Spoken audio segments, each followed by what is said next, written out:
우리가 지난주 다루지 못한 사사기 서론 부분에 대한 부분을 조금만 소개하면, 사사기 시대에 대한, 그 사사 시대에 대한 결론이자 평가는 21장 25절 말씀인데요, 그때 이스라엘의 왕이 없으므로 사람이 각기 자기 소견에 옳은 대로 행하였더라. 이 말씀에는 이중적인 의미가 담겨 있어요. 그때 왕이 없었다.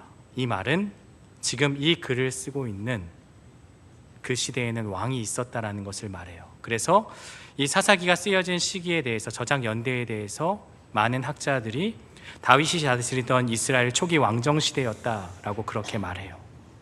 그러니까 한마디로 그때 왕이 있었으면 너희가 너희 마음대로 하지 않았다, 그 말을 하고 싶었던 거예요. 우리는 왕이 있었고 너희는 왕이 없어서 평안하지 못했다. 그러나 우리가 성경을 보면 그렇지 않다는 것을 알게 돼요. 세상에, 그리고 아무리 훌륭한 왕이 있더라도 이스라엘은 하나님 앞에 범죄하였고 또 회개치 않음을 통해 심판을 당하는 것을 보게 되는데요, 결국 이 의미보다는 두 번째 의미가 더 우리가 깊이 있게 봐야 돼요. 그때의 왕이 없었다, 그것은 하나님이 그들과 함께 하셨지만 하나님을 찾지 않았다. 그런데 이스라엘이 그 언약 가운데서 또 하나님과 함께 하나님을 섬기겠다고 다짐했지만 그들 스스로가 하나님을 왕으로 인정하지 않아요. 그래서 그들이 하나님을 왕으로 인정하지 않으니 자기 멋대로, 자기 마음대로 행하는 시대였다라고 볼 수 있어요. 바로 사사시대가 왕이 없었던 것이 아니라 하나님을 왕으로 인정하지 않았던 시대, 하나님을 왕으로 섬기지 않았던 시대, 그래서 자기 자신이 기준이 되어서, 자기 자신이 선과 악의 그 판단 기준이 되어서 마음 먹은 대로 행하였던 시대가 바로 사사시대였던 거예요. 쉽게 얘기하면 내가 죄를 졌어요. 그런데 나의 죄를 판단하고 판결하는 판사가 나라는 거예요. 그럼 어떻게 판결을 내리겠습니까? 다 무죄라고 판결을 내리겠죠. 그런 시대가 바로 사사시대였던 거예요. 오늘 본문을 보면요, 하나님은 유다에게 가나안 땅을 정복할 것을 명령합니다. 그리고 여호수아의 죽음 이후에 유다가 전면에 등장합니다. 다음 지도자가 나오면 그림이 아주 아름다울 것 같지만 지도자를 세우지 않았고요, 유다를 전면에 내세워서 유다가 나오게 됩니다. 그럼 우리는 고민을 해봐야죠. 왜 유다가 나왔을까? 장자는 르우벤 아닌가? 그러나 아버지의 침상을 더럽힌 채로 장자의 그 권한을 잃게 되었죠. 그럼 지금까지 장자의 역할을 한 건 요셉 지파 아닌가? 에브라임과 그 므낫세가 이스라엘을 이끌어온 것이 아닌가라고 생각할 수도 있어요. 하지만 우리는 성경 전체를 알고 있죠. 이 관점으로 보면 유다를 통하여서 다윗이, 그리고 장차 예수 그리스도가 이 땅에 구원자로 오시기에 유다 지파가 전면에 등장하는 것이 낯설지 않고 또 그것이 맞다라고 생각할 수 있어요. 또한 시대적 상황 가운데서도 혼란 가운데 누군가 선봉에 서서 승리해야 하는 그러한 중요한 기준점에 유다가 나서게 되므로 나머지 지파들, 그 지파들이 두려움 가운데서 용기를 얻을 수 있었던 것이죠. 그럼 가나안은 하나님의 선물이면서 동시에 전쟁을 통해 성취해야 될 이스라엘의 과업인데요, 왜 가나안을 이스라엘은 점령해야만 했을까요? 사실 이거는 과거로 올라가야 되죠. 사실 가나안이 아니라면 그냥 아무도 없는, 그러나 좋은 땅에 가서 정착하면 전쟁하지 않아도 되고 평안함 가운데서 땅을 취할 수 있어요. 그러나 왜 가나안이냐? 우리는 아브라함과의 약속을 기억해야만 합니다. 하나님께서는 아브라함과의 그 언약을 통하여서 가나안을 주시겠다, 새로운 땅을 주시겠다 말씀하셨고, 그 언약의 성취로 말미암아 이스라엘은 가나안을 점령해야만 했던 거예요. 그러니까 출애굽을 시킨 이유는 단순히 애굽에서 나오는 것이 목적이 아니라 이제 새로운 땅 가나안에서 하나님의 백성답게 살아가는 것이 하나님의 목적이요 뜻이요 계획이라는 사실입니다. 그래서 가나안을 점령해야만 했고, 가만히 살고 있고 평안함 가운데 있었던 가나안을 내쫓은 것이 아니라 언약의 성취라는 것을, 그러한 관점으로 우리가 살펴보아야 하는 거죠. 그리고 가나안이 멸망한 이유는 운이 없어서, 재수가 없어서 그런 게 아니라 언약의 성취 가운데서, 그리고 그들의 죄악 때문에, 그들이 섬기는 그 우상과 그 죄로 말미암아 하나님께서 그 땅을 치신 것이다라는 것을 우리가 기억해야만 합니다. 오늘 본문 3절을 보면요, 이렇게 기록하고 있어요. 유다가 그의 형제 시므온에게 이르되 내가 제비 뽑아 얻은 땅에 나와 함께 올라가서 가나안 족속과 싸우자. 그리하면 나도 내가 제비 뽑아 얻은 땅에 함께 가리라 하니 이에 시므온이 그와 함께 가니라. 우리가 이 3절 말씀을 읽으면 한 가지 의문이 들어요. 하나님은 유다가 올라가라고 했지 시므온과 함께 가라고 말한 적이 없거든요. 그럼 유다가 100% 말씀에 순종하지 않은 것인가? 그렇게 생각해 볼 수 있어요. 그래서 학자들이 이것을 부정적인 관점으로 보고 유다의 믿음 없습니다, 유다가 불안하여서 시므온과 함께 갔다라고 해석하는데요, 저는 오히려 반대로 긍정의 관점으로 봅니다. 왜냐하면 이것을 부정으로 보면 이후에 하나님께서 유다를 책망하셔야 했고 또 승리가 주어지지 않았어야 돼요. 그러나 승리하였고 어떠한 책망이 없는 것을 보면 비록 유다가 인간적인 방법이든 혹은 자신의 생각이든 어떤지 모르겠지만 연합하여 나아간 것이 승리에 크게 문제가 없었다라는 것을 우리가 알 수 있어요. 하나님께서는 이 유다가 시므온과 함께 갔을 때, 이 연합했을 때 승리를 허락하여 주셨는데요, 저는 이렇게 봅니다. 이들이 함께 연합함을 통해서 이제 이후로는 사사시대가 진행되면 지파 간의 이기주의가 발생돼요. 자기 자신만, 우리 지파만 행복하면 된다라는 그러한 주장들이 발생하고 결국 나중에는 내전으로까지 이어지죠. 점점 더 심해지는 그러한 지파 간 이기주의 가운데서 하나님은 이 지파 간의 연합을 통하여서 함께하는 그것을 통해서 말씀해주고 있는 것이죠. 지도자가 없지만 그러나 유다가 본이 되어서 시므온과 함께 연합하여 하나님의 약속을 이루어갑니다. 신앙생활이 이런 것 같아요. 신앙생활은 나는 혼자 한다라고 말하지만 교회 공동체를 우리에게 허락하신 것은 분명한 하나님의 뜻이 있어요.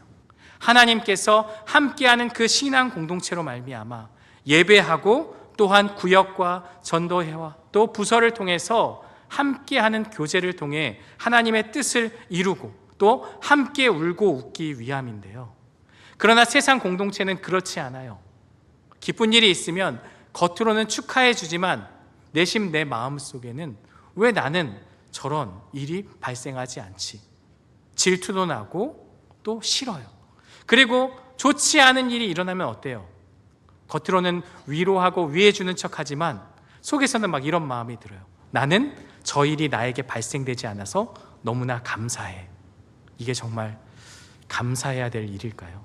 나는 저렇게 망하지 않아서 감사하고 나는 저 질병이 나에게 오지 않아서 감사해.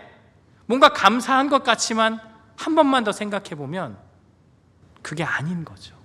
함께 울어주고 아파하는 공동체, 저는 서부중앙교회가 그러한 교회 공동체가 되었으면 하고요, 우리가 함께 하나가 되어 사랑하며 함께하는 신앙 공동체가 되기를 주의 이름으로 축원합니다.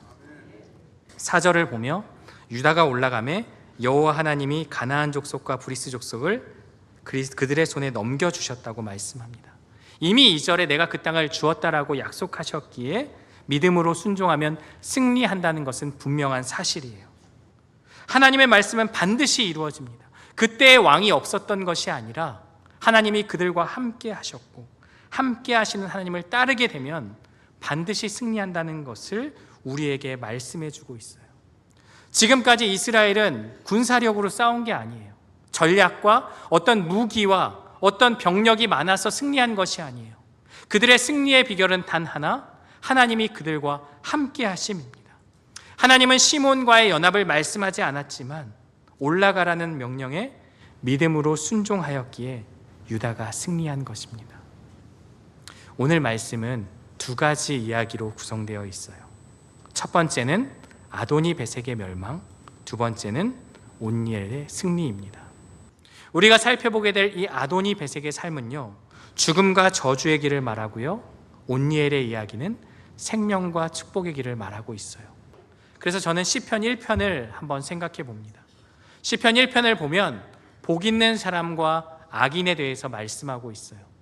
복 있는 사람은 세상의 것들을 따르지 않고 죄의 길에 서지 않고 하나님의 율법, 그 말씀을 즐거워하여 주야로 묵상하는 삶이 바로 복 있는 사람이다라고 우리에게 말해요. 우리의 인생 가운데 중요한 것은 선택입니다. 하나님을 붙잡고 하나님의 말씀에 순종하는 것이 필요하다라는 것을 말하고 있어요. 그래서 4절부터 7절은요, 아도니베섹의 이야기가 담겨 있는데요, 유다가 말씀에 순종하여서 믿음으로 나아갔더니 가나안 족속과 브리스 족속 1만 명을 죽입니다. 그리고 도망가는 이 아도니베섹을 사로잡아서 엄지발가락과 엄지손가락을 자릅니다. 저는 이 말씀을 보면서 하나님이 왜 이렇게 잔인하시고 너무나 이게 너무 심한 것 아닌가라고 생각할 수 있어요. 그러나 초점은 여기에 있지 않아요. 하나님의 말씀에 순종했을 때 승리하게 되고, 말씀에 순종하지 않고 죄된 길에 서게 되면 이렇게 멸망할 수 있다는 것을 우리에게 말씀해 주고 있어요. 여기서 아도니베섹은 베섹의 통치자, 베섹은 나의 주라는 뜻인데요, 애굽의 바로 그리고 로마의 가이사처럼 이 베섹을 다스리는 그 통치자를 뜻하는 말이에요. 그는 가나안 남부지방의 유력한 강자였고 아주 강한 힘을 가졌어요. 과거에 70명의 왕들이 그들 앞에 벌벌 기고 그리고 종처럼 살았던 것을 보면 이 사람은 굉장한 강자였던 것이죠. 하지만 유다와 시므온의 그 연합을 통해서 도망자가 되고 붙잡혀서 치욕적이고 부끄러운 모습을 당하게 됩니다. 엄지 손가락과 엄지 발가락을 잘랐다는 것은요, 무기를 쥘 수도 없고 걸을 수도 없다는 것을 상징해요. 이 왕을 그렇게 만듦을 통하여서 그 민족이 완전히 멸망하였음을 우리에게 말씀해 주고 있습니다. 이런 상황 가운데서 아도니베섹이 이렇게 고백하는데요, 우리 7절 말씀을 함께 읽겠습니다. 아도니베섹이 이르되 70명의 왕들이 그들의 엄지손가락과 엄지발가락이 잘리고 내 상 아래에서 먹을 것을 줍더니 하나님이 내가 행한 대로 내게 갚으심이로다 하니라. 무리가 그를 끌고 예루살렘에 이르렀더니 그가 거기서 죽었더라. 마치 아도니베섹이 신앙 고백하는 것 같아요. 내가 옛적에 이렇게 죄를 졌는데 하나님께서 그걸 그대로 나에게 행하셨다. 그런데 이것은 아도니베섹의 신앙 고백이 아닙니다.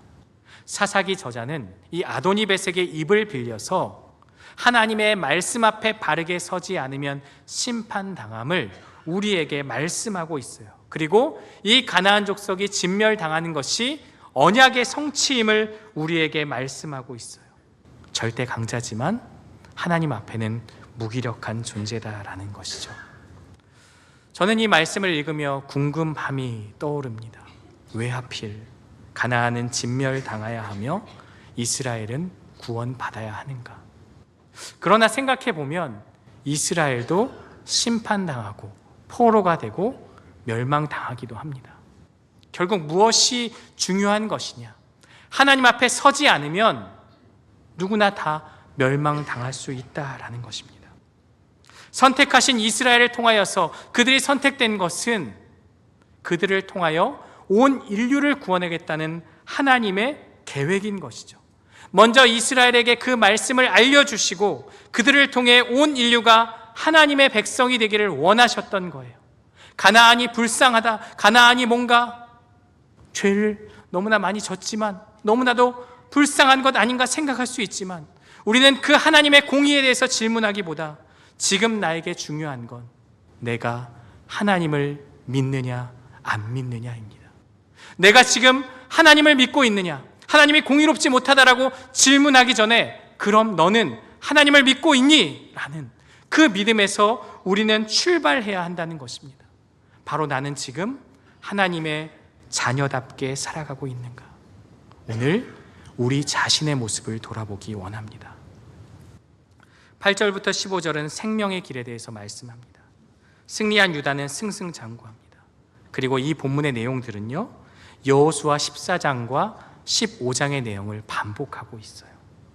본문에 누가 정복했는지 이름은 나오지 않지만 우리는 여호수아서 말씀을 통해서 세세와 아이만과 달메를 정복한 자가 갈렙이라는 것을 우리는 알고 있어요. 그 헤브론을 정복한 자가 갈렙이다. 그리고 11절에서 15절에 갈렙의 조카 온니엘이 드빌을 정복하고 악사와 결혼한 그 모든 이야기, 그것이 반복되고 있는데요. 여호수아 생전에 있었던 그 일이 다시 반복되는 이유는 그만큼 중요하기 때문입니다. 하나님의 뜻을 따르는 믿음의 바른 방향을 오늘 우리에게 말씀하고 있습니다. 그리고 유다 지파의 승리를 기록하면서 갈렙과 온니엘의 이야기를 함께 다룬 것입니다. 갈렙은 12절에 이렇게 말합니다. 갈렙이 말하기를 기럇세벨을 쳐서 그것을 점령하는 자에게는 내 딸 악사를 아내로 주리라 하였더니. 요즘 같으면 이게 말이 되는 소리입니까? 자기의 딸을 공약을 걸었어요. 그러나 시대적인 상황을 보고 우리가 성경을 읽어야겠죠. 자신의 딸을 걸 정도로 그렇게 중요한 곳이다. 그 말은 기럇세벨, 이 드빌이 너무나도 강하고 정복하기 힘든 땅이라는 것을 우리에게 말씀하고 있어요. 바로 그때 한 사람이 용기 있게 등장합니다. 바로 온니엘입니다. 이 온니엘은 우리가 이제 이후에 사사를 보겠지만 가장 완벽한, 또 가장 온전한 사사의 롤모델이라고 볼 수 있어요. 그는 삼촌 갈렙이 어떠한 마음으로 하나님을 믿었고 하나님 앞에 어떠한 모습을 보였는지를 두 눈으로 경험했어요. 그리고 그 경험을 바탕으로 자기 자신도 믿음으로 나아갔던 것이에요. 아무리 크고 강한 성읍이라도 하나님이 함께 하시면 승리할 수 있다라는 것을 온니엘은 알았던 거예요. 그리고 그 기회를 붙잡고 어려운 싸움에 뛰어듭니다. 그는 앞세대를 지켜본 자이고, 그리고 그 믿음을 통해서 본인도 스스로 믿음의 결단을 통해 도전하게 되는 것이죠. 저는 이 말씀을 보며 오늘 우리가 이 다음 세대, 그들에게 본이 되는 부모 세대가 되어야 한다는 것을 깨닫게 됩니다. 앞세대의 믿음, 그 믿음을 지켜볼 뿐만 아니라 직접 하나님을 믿는 믿음의 삶을 사는 자들이 우리의 다음 세대가 되어야 하는 것이죠. 우리의 자녀 세대, 손주 세대가 이러한 모습을 보고 그들도 그러한 삶을 살아야 했던 것입니다. 하지만 사사시대는 온니엘처럼 이러한 모습을 보이지 못했어요. 10명의 정탐꾼들의 그 고백처럼 적당히 타협하는 모습을 보입니다. 믿음으로 가나안과 싸우지 않았어요. 상황과 환경을 핑계 삼아 타협했기 때문입니다. 그리고 그 앞세대의 타협을 그들은 보았기에 그들도 그렇게 하나님을 붙잡지 않고 하나님을 알지 못하는 다른 세대가 된 것이에요. 오늘 우리의 신앙의 모습은요, 우리에게만 영향을 미치는 것이 아닙니다. 바로 우리의 가정, 우리의 자녀들이 우리의 모습을 보고 있어요. 우리가 어떻게 치열하게 믿음으로 사는지를 보여줄 때 우리 다음 세대도 믿음으로 살아갈 수 있는 것이죠. 저는 우리 교회가, 우리 성도님들이 삶으로 보여주는 교회와 성도가 되기를 원합니다. 14절 말씀을 보면 악사가 출가할 때에 그에게 청하여 자기 아버지에게 밭을 구하자 하고 나귀의 내림에 갈렙이 묻되 내가 무엇을 원하느냐 하니, 악사가 결혼할 때, 출가할 때 아버지에게 뭔가를 요구하자라고 말합니다. 마치 오늘날로 따지면 혼수를 준비하는 것처럼 보이지만 이것도 역시 믿음의 고백입니다. 갈렙이 내가 무엇을 원하느냐 묻습니다. 그 질문에 악사가 다음과 같이 대답하는데요, 우리 15절 말씀을 함께 읽겠습니다. 이르되 내게 복을 주소서, 샘물도 내게 주소서 하매 갈렙이 윗샘과 아랫샘을 그에게 주었더라. 악사는 아버지께 복을 구합니다. 이것은 선물을 말하는 것인데요, 내게 남방 땅을 주셨으니 더욱 잘 경작할 수 있도록 샘물을 달라고 요구합니다. 비록 자신이 정복한 그 땅, 자신이 받게 되는 그 땅이 좋은 땅은 분명하지만 척박한 환경임을 살펴보고 당당하게 믿음으로 샘을 달라고 요구했던 것이죠. 여기서 악사의 믿음이 드러납니다. 여호와 하나님께서 자기 백성에게 주시는 기업이 복이라고 여기는 믿음입니다. 그런데 이후에 다른 지파들은요, 더 이상 그 기업을 얻으려고 하지 않아요. 굳이 가나안과 싸워서 그 기업을 얻으려고 노력하지 않아요. 도리어 그들은 가나안 민족과 화친을 맺고 그들이 섬기는 우상을 함께 섬기게 됩니다. 강자에게는 화친을 맺고 약자는 어떻게 해요? 노예로 삼아서 그들과 함께 동화되는 그러한 모습으로 살아가게 되죠. 그러면서 그들이 원하는 것은 세상의 복이에요. 세상의 우상을 통하여서 주어지는 그 복을 구하게 됩니다. 하지만 악사는 하나님께서 주시는 밭, 그리고 그 기업이 복이라고 생각합니다. 그래서 아버지께 셈을 달라고 요청한 것입니다. 저는 이 악사의 모습이 일어나야 될 다음 세대의 모습이라고 생각되어집니다. 이스라엘의 다음 세대는요, 하나님께 무엇이 진짜 복인 줄 알고 그 복을 구하며 사는 사람들이 되어야 했습니다. 이 복이 무엇입니까? 하나님과 함께하는 것이 복이고, 하나님의 말씀에 순종하는 것이 복이고, 하나님과 함께 거하는 것이 복이다라는 것을 그들은 알아야 했습니다.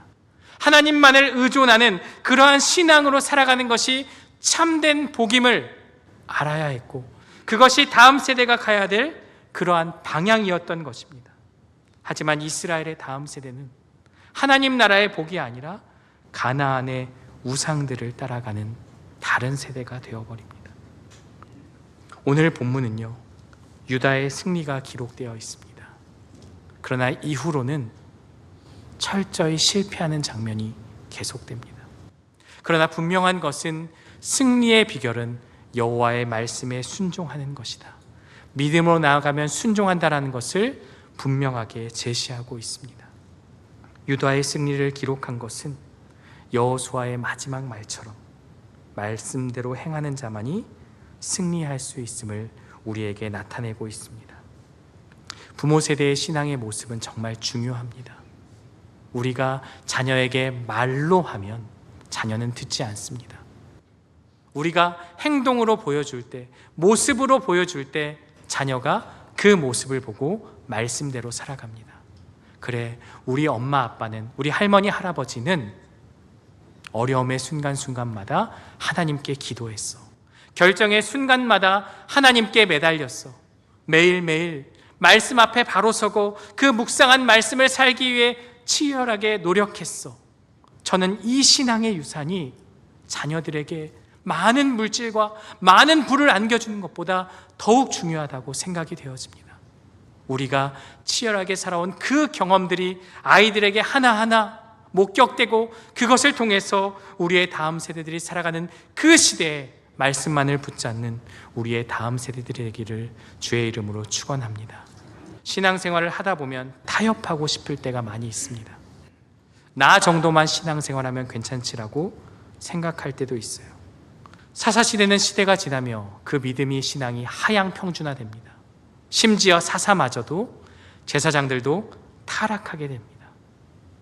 어쩌면 오늘 믿음의 사람들도 하향평준화가 되고 있지 않은지 돌아보아야 합니다.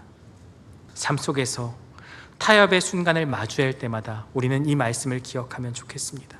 유다가 말씀에 순종하여 믿음으로 나아간 일, 하나님의 말씀 앞에 온전히 순종하며 세상과 타협 없는 믿음의 삶을 살아간 것, 그리고 그 모습을 마주한 우리 다음 세대들이 비록 우리가 함께 하지 않더라도 삶의 순간순간에서 그 말씀을 기억하며 치열한 이 싸움 가운데서 말씀에 의지한 승리가 우리의 다음 세대들에 있을 것이라고 저는 확신합니다. 믿는 것과 행하는 것이 일치하는 신행일치의 삶을 우리가 먼저 살아내고 그 모습을 따라 함께 믿음으로 나아가는 우리의 다음 세대들이 되기를 주의 이름으로 축원합니다.